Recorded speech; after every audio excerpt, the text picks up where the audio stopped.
Maharashtra, a state known for industry and innovation, just like the state of Baden-Württemberg. And we have another representation from the state of Maharashtra.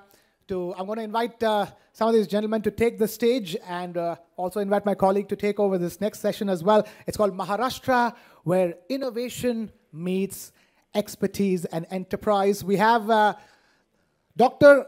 P. Anbalagan, the Industry Secretary of the state of Maharashtra. Huge round of applause for Dr. P. Anbalagan. Vanakkam, sir. Please take the stage. And we also have Mr. P. Velrasu, CEO of MIDC, requesting Mr. Velrasu to take the stage. Vanakkam, sir. Please take the stage. And we also have Mr. Upendra Kushwaha as part of the session as well. Please, huge round of applause for Mr. Upendra Kushwaha as well. Please take the stage. And I'm going to let my colleague Shweta Kothari take over from here. Shweta, all yours. Thank you. Thank you very much, Krishna. Good afternoon, everybody. Thank you very much for three of you for taking time out. Please, please take your seats. We've heard a lot about Maharashtra in the last couple of hours. We heard how Maharashtra is the hub of industries, of startups, of the revolution that India has seen by the way of economic development. Also, it's the home of Mumbai, which is the financial capital of India. And do you know how rich Mumbai is? Well, it's the 12th richest city in the world, but the richest people in Mumbai have wealth over $1 trillion. Now, the volume of that money is, when you compare it to the Indian and German economy, which is about $4 to $4.5 trillion. So that's how rich Mumbai is. And what is making it rich? Let's talk about that. Dr. P. Anbalagan, what exactly is making Maharashtra stand out? Why is it a financial powerhouse? Why are people so rich there as compared to the rest of the country? Thank you for the opportunity. So I think we have heard of a minister, also our Honorable Chief Minister. Like if we had been as like a country, we would be like 19th largest economy on a PPP terms. This is what we want to say. And secondly, unaudited numbers are like 570-80 billion is about the size of the economy. The state is going to be the first $1 trillion economy, sub-national economy for the country. This is one thing. As a legacy, Maharashtra was like home to the entrepreneurs. As a legacy, the Maharashtra advocated always the ease of doing business, and we make the investors, entrepreneurs very, very comfortable even in a foreign soil. So that is what the I would say universal selling point for the Maharashtra in the front. And Maharashtra also changes with the time. With we have 25 sectors which you look at, like Stuttgart. Still we dominate all the legacy sectors, but while we are also looking at all the sunrise sectors, like we have signed close to probably around $8 billion USD for like a semiconductor chip, and also close to be 12.8, almost close to be for a display fab. And very dominant player for the country is defense aerospace. We contribute close to around 1/3 of weaponry for the country, and almost I would say 1/5 for the aerospace thing. So all the sectors you need solar vapors, ingots. You look at all the sunrise sectors, the state is dominating. So we are changing with the time. All right, changing with time. I think that's the message there. P. Velrasu, what are Maharashtra's policies that are aligning with the futuristic ambitions of India? So my question to you is, how are Maharashtra government policies, infra policies aligning with what we want in terms of e-mobility, a cleaner fuel?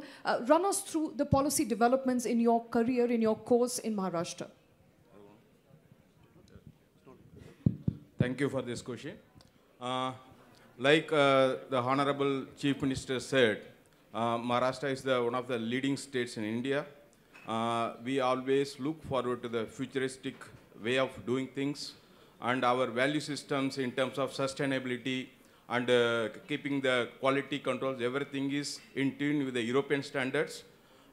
We have very futuristic policies covering the fuels, the sectors, and the energy.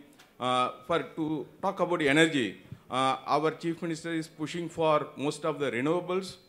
We'll be going to be, within another 2 years, we'll be one of the largest states producing maximum solar energy in our state.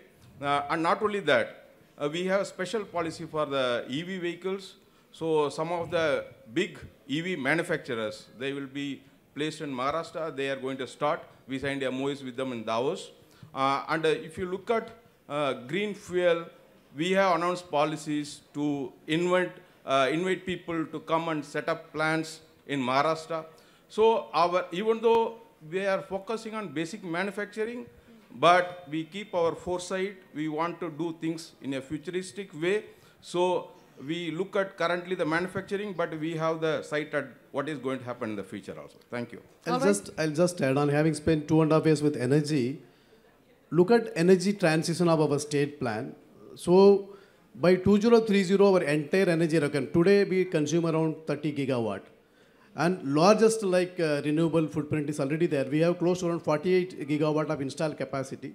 By 2030, 52% of our actual consumption will come from renewables. Okay. And the state will be the capital of pump storage projects, and we signed for 80 gigawatt. State can be I would say, the final point for the grid stability of the entire nation, and also it can be for a global grid. So that is where the state is looking at. All right, that deserves a huge, in fact, round of applause. Maharashtra, they're standing out when it comes to green energy. Dipendra Kushwaha, you're working very closely for MET3 2.0. I want to understand from you, what has been the movement on ground? What's been the uptick of MET3 2.0? Run us through the project. Thank you so much for giving me this opportunity. As we are discussing and we are hearing about ease of doing business, deregulation, creating an environment for industry to grow faster. So our leadership, Honorable Chief Minister, taken an initiative that we should create a platform, actual single window system where each and every investor will get all kinds of help to set up their factory from the very beginning until the final functioning or manufacturing production start. So this MET3 2.0 is enabled by Act, and this Act says whatever permissions and approvals and support required to an investor will be provided by this single window system. And if any authority fails to provide that support or approval or permissions within a given time frame, then the MET3 will come into picture and will give those permission in next 7 to 15 days. So this is it's like a single window clearance. It's a single window. It's a fully online. It's fully integrated, providing 120 plus services as on today with advanced features of AI and everything. And what's the uptake? Sorry. How many people, how many companies, how many entrepreneurs are enrolling for it? So now Honorable Chief Minister have made it mandatory for all the departments to provide these services to investors. So each and every company going to make an investment, going to set up their plant or running their factories are coming. So more than 44,000 applications have reached in few months' time, 3-4 months' time. That's brilliant. And we are seeing a long jump in these number of applications. All right. And our disposal rate is 99.9% so far. Okay. Thank you. That's a brilliant rate. Before I let you go, now we've heard all good things about Maharashtra. Anybody who's been to Mumbai or Maharashtra, I think I'm going to keep it closer to my mouth. Anybody who's been to Mumbai or Maharashtra often has a grouse, and that is, the state of infrastructure, the roads, the congestion. So I have to ask you, all of you for that matter, what exactly are you doing? And I'm very short on time, so maybe 1 minute each. What are you doing to ensure that the infrastructure is resilient, given that every time during monsoons, problems are same, they're not changing? I think I'll take this because I worked with the local self-government in Mumbai Corporation. So Mumbai, it houses about 15 million population. So there is a huge pressure to maintain upkeep the infrastructure. But if you see, in the last 5 years, we have been upgrading the road infrastructure in a big way. If you happen to visit Mumbai recently, you would see the coastal road, where there won't be any difference between Dubai or the big cities and Mumbai.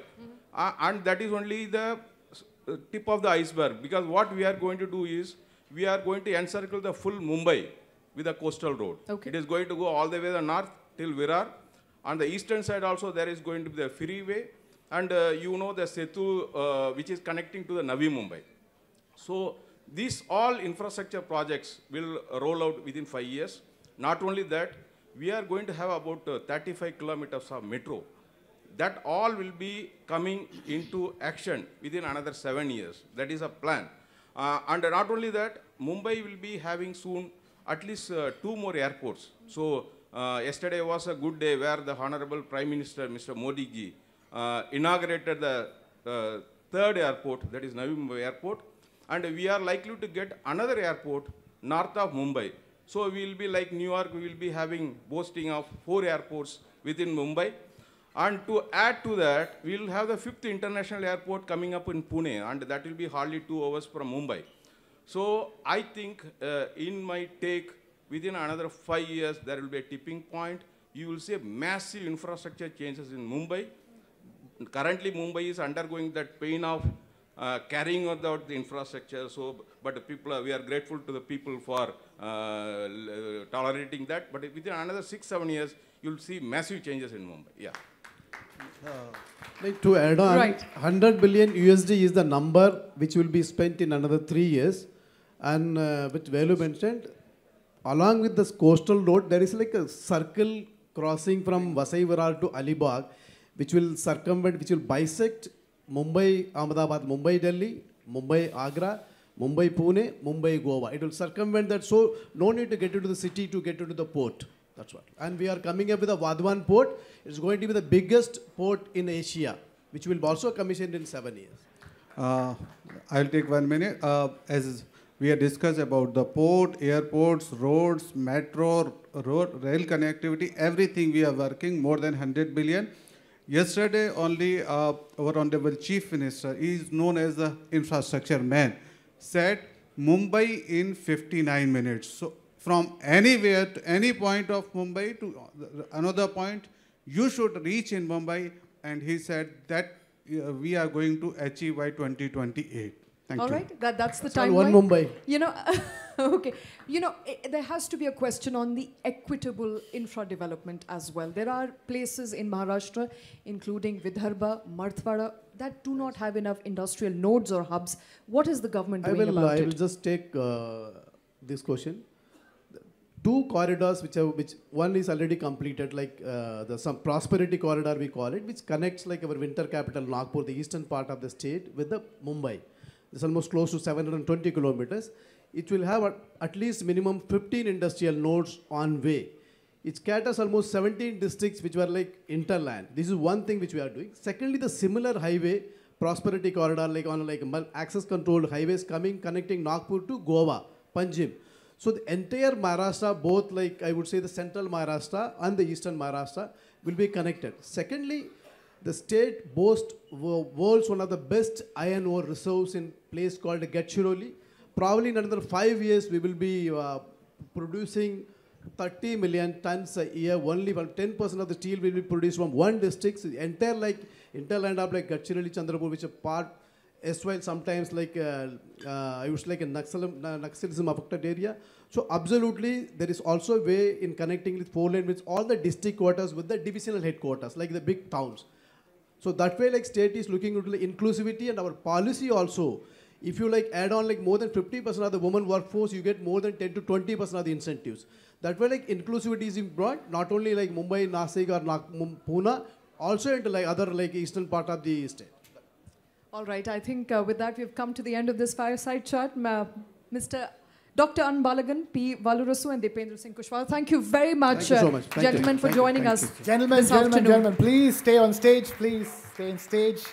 As always, requesting all future speakers as well to please take a minute after you're done with their sessions. Requesting the presentation of shawl. I'm going to request Shri Varundas ji again to please take the stage to present the shawls. And requesting 4FP Stuttgart as well.